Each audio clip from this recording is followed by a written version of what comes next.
आता तिसरा टप्पा येणार आहे।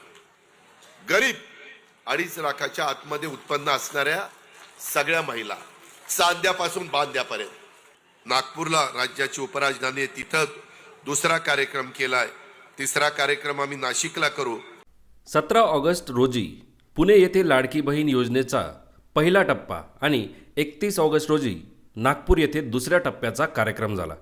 या दोन्ही कार्यक्रमांदरम्यान अनेक महिलांच्या खात्यामध्ये ठरल्याप्रमाणे जुलै आणि ऑगस्ट या 2 महिन्यांचे 3,000 रुपये जमा झाले।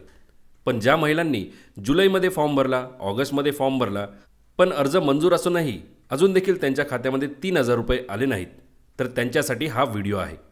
योजनेसाठी सर्वात पहिला 28 जून रोजी आलेला GR जर तुम्ही वाचला असेल तर त्यानुसार प्रत्येक महिन्याच्या 15 तारखेपर्यंत पैसे खात्यात जमा होतील असा उल्लेख आहे। तर आता ज्या महिलांना 3,000 रुपये नाही मिळाले त्यांना जुलै, ऑगस्ट आणि सप्टेंबर असे 3 महिन्यांचे 4,500 रुपये मिळतील आणि ज्यांना 3,000 रुपये मिळाले आहेत त्यांना 1,500 रुपये मिळणार आहेत। कधी तर तिसऱ्या टप्प्यामध्ये, ज्याची घोषणा सप्टेंबर महिन्याच्या पहिल्याच दिवशी राज्याचे उपमुख्यमंत्री व अर्थमंत्री अजितदादा पवार यांनी केली आहे। जाणून घेण्यासाठी हा व्हिडिओ शेवटपर्यंत नक्की बघा।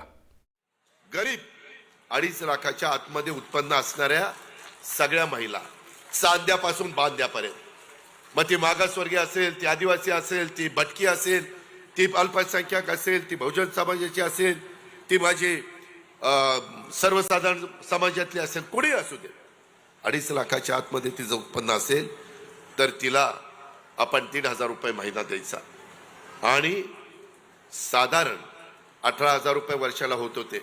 एक फुल ना फुलाची पाकळी, आणि म्हणून आम्ही त्याच्यामध्ये ह्या सगळ्या महिलांना निर्णय घेतला, फॉर्म भरायला सुरुवात केली, जुलैपासून द्यायला सुरुवात केली। काल ऑगस्ट संपला, आता जुलै आणि ऑगस्ट ह्या 2 महिन्यामध्ये माझ्या तमाम महाराष्ट्रातल्या महिलांना मला सांगायचंय, काल आम्ही नागपूरला राज्याची उपराजधानी आहे, तिथं दुसरा कार्यक्रम केलाय। तिसरा कार्यक्रम आम्ही नाशिकला करू। पहिल्या टप्प्यामध्ये आम्ही 1,07,00,000 माझ्या मायमाऊलींना, लाभार्थींना 3,225 कोटी रुपये त्यांच्या बँकेमध्ये टाकले आणि मध्यस्थी नाही। मायमाऊलींनो, यावेळेस मी ठरवलं अजिबात त्याच्यामध्ये गडबड नाही झाली पाहिजे, कुणाच्या मार्फत नाही, डायरेक्ट तुमचं आधार कार्डमधनं तुमच्या बँकेच्या अकाउंटला पैसा, मधी नाही, तुमच्या सहीनीच पैसे निघणार, दुसऱ्या कुणाच्या सहीने नाही निघणार, तुम्हाला लागेल तेव्हा निघणार, तुम्हाला पाहिजे तेव्हा तुम्ही ते करा।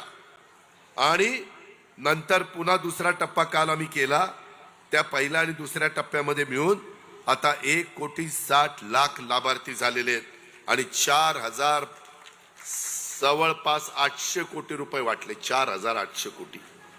आता तिसरा टप्पा येणार आहे।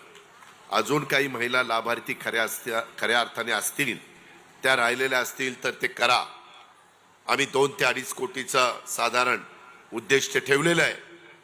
46,000 कोटी रुपये वर्षाला त्याच्याकरता आम्ही बाजूला काढलेत। माझ्या मायमाऊलींना वाटतं ही योजना चालू ठेवावी, हे चालू राहील, तुम्ही काळजी करू नका। हा अजितदादाचा वाद आहे, अजितदादा वाद यामध्ये काही निवडत नाही, हा माझा वाद आहे।